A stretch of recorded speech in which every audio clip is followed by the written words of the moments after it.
एक बार महात्मा बुद्ध के शिष्य आनंद कहीं जा रहे थे। रास्ते में उन्होंने देखा कि एक अधेड़ व्यक्ति एक चट्टान पर बैठा रो रहा है। वे उसके पास गए और बोले, क्या बात है वत्स, तुम कौन हो और क्यों रो रहे हो? आनंद की बात सुनकर उस व्यक्ति की सिसकियां थम गई। वह अपने आंसू पोंछता हुआ बोला, मैं पास के गांव का रहने वाला एक बदनसीब व्यापारी हूँ। मैं जो भी काम करता हूँ वह बिगड़ जाता है। व्यापार के चक्कर में मैंने अपनी पत्नी के गहने गंवा दिए। मैंने अपने परिवार को भी खो दिया। यहाँ तक कि मेरा घर भी गिरवी पड़ा है। मुझे तो लगता है कि मैं किसी काम का नहीं हूँ। मेरी किस्मत ही खराब है।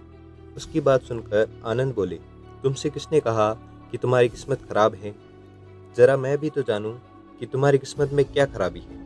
वह व्यक्ति बोला, पहले मैं खेती करता था, पर हर साल उसमें घाटा होता था। कभी सूखा पड़ जाता तो कभी ज़्यादा बारिश के कारण फसल बर्बाद हो जाती।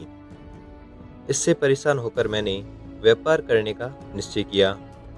मैंने पत्नी के गहने बेचकर अपना व्यापार शुरू किया, लेकिन मेरा व्यापार नहीं चला। शुरू में परिवार वालों ने मेरा साथ दिया, लेकिन जैसे जैसे मुझे नुकसान होने लगा, मेरे परिवार वाले भी मुझसे दूर हो गए। मैं यह सब उनके लिए ही कर रहा था, लेकिन अब वे लोग मुझे देखकर नज़रें फेर लेते हैं और मुझे ही मेरे परिवार की दुर्दशा का जिम्मेदार ठहराते हैं। उस व्यक्ति ने एक लंबी सी सांस ली और फिर बोला, मेरा एक मित्र है, उसने भी मेरे साथ अपना व्यापार शुरू किया था। उसका व्यापार अच्छा चल रहा है। वह जब भी मेरे घर आता है तो अपनी सफलता की कहानियाँ सुनाता है। उसकी बातें सुनकर मेरे घर वाले भी कहते हैं कि उसे देख और कुछ सीख।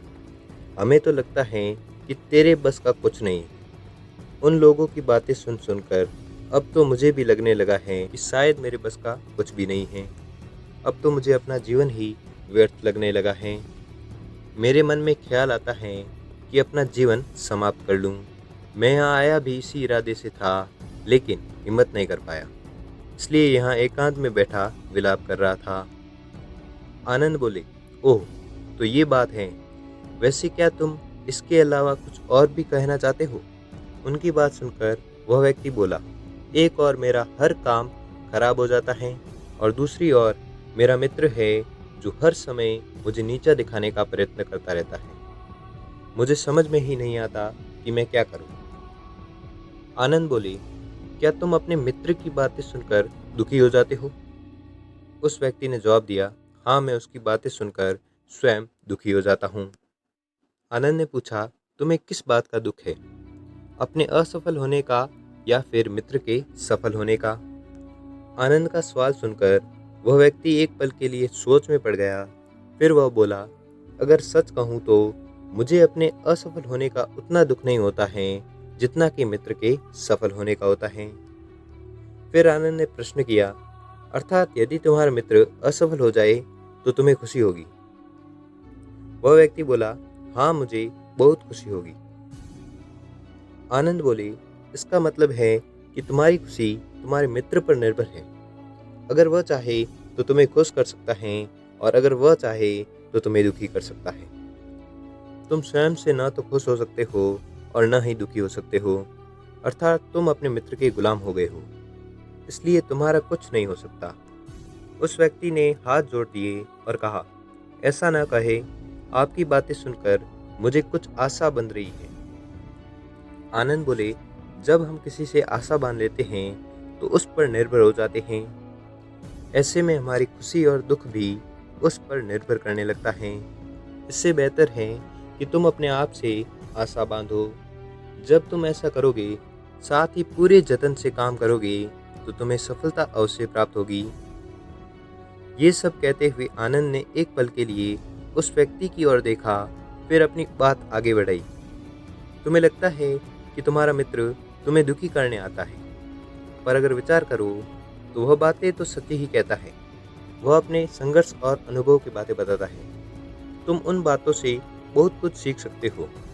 तुम्हें इसके लिए उसका धन्यवाद करना चाहिए कि तुम्हें घर बैठे कुछ अनुभव मिल रहा है। तुम उन अनुभवों का लाभ उठाओ। नई शुरुआत करो, कर्म करते जाओ, हार मत मानो। एक दिन तुम्हें सफलता अवश्य मिलेगी। आज तुम जिसे अपना बुरा वक्त या बुरी किस्मत कह रहे हो, एक दिन यह बदल जाएगी। इसी के साथ तुम्हारे विचार भी बदल जाएंगे। और देखना, जब तुम्हारा अच्छा वक्त शुरू होगा, तब तुम्हारा मित्र भी तुम्हें अपनी असफलताओं की बातें बताएगा, ताकि तुम उसकी बातें सुनकर भ्रमित हो जाओ। तुम्हारा आत्मविश्वास हिल जाए और तुम गलत निर्णय ले सको। लेकिन उस समय भी तुम्हें अपनी बुद्धि का प्रयोग करना होगा। तुम्हारा मित्र जैसे आज तुम्हें दुखी करने आता है, उसी तरह उस समय भी वह तुम्हें दुखी करने आएगा।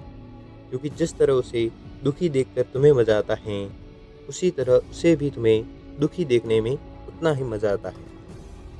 वह व्यक्ति बोला, आपने सही कहा, लेकिन मेरा सबसे बड़ा दुख यह है कि मेरे परिवार के लोग भी इसमें शामिल हैं।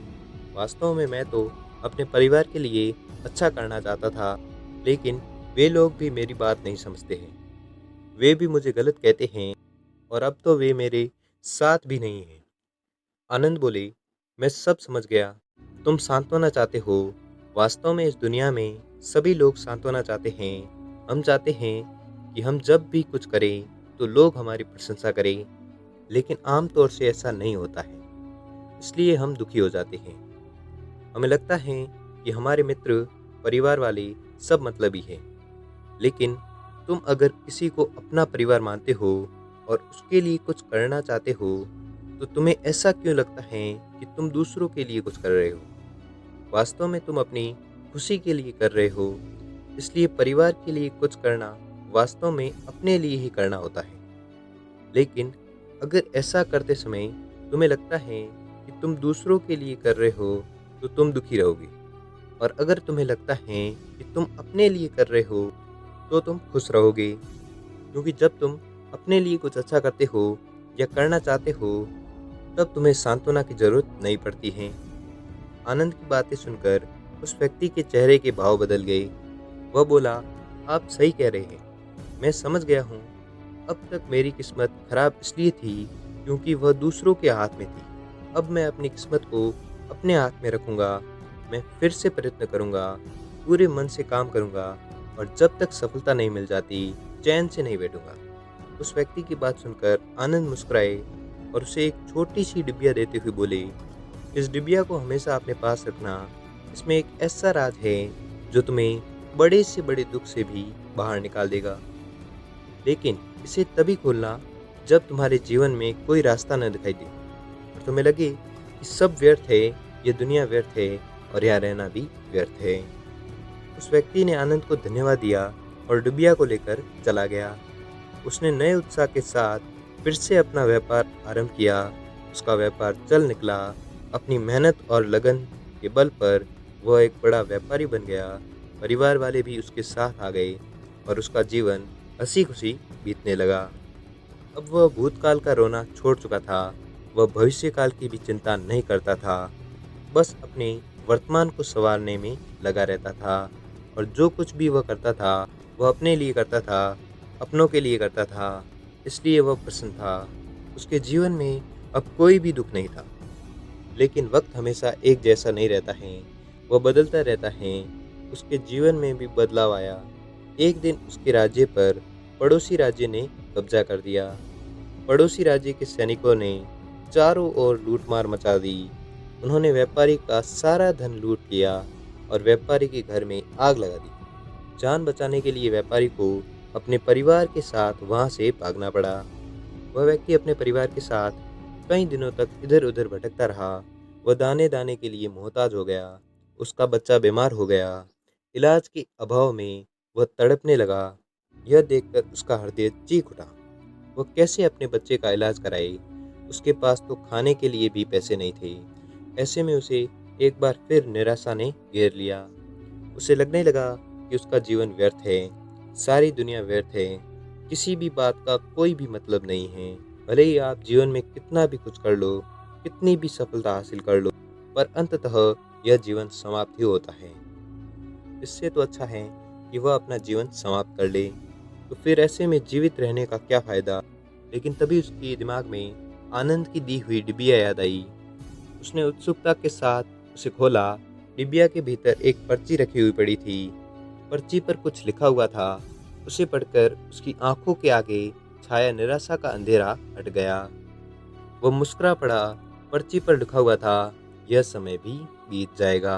उसने डिबिया को अपनी मुट्ठी में भींच लिया और एक नई शुरुआत के लिए उठ खड़ा हुआ। इसी प्रकार से दोस्तों, अगर आप भी ऐसी ही परिस्थिति से गुजर रहे हो तो निराश न हो।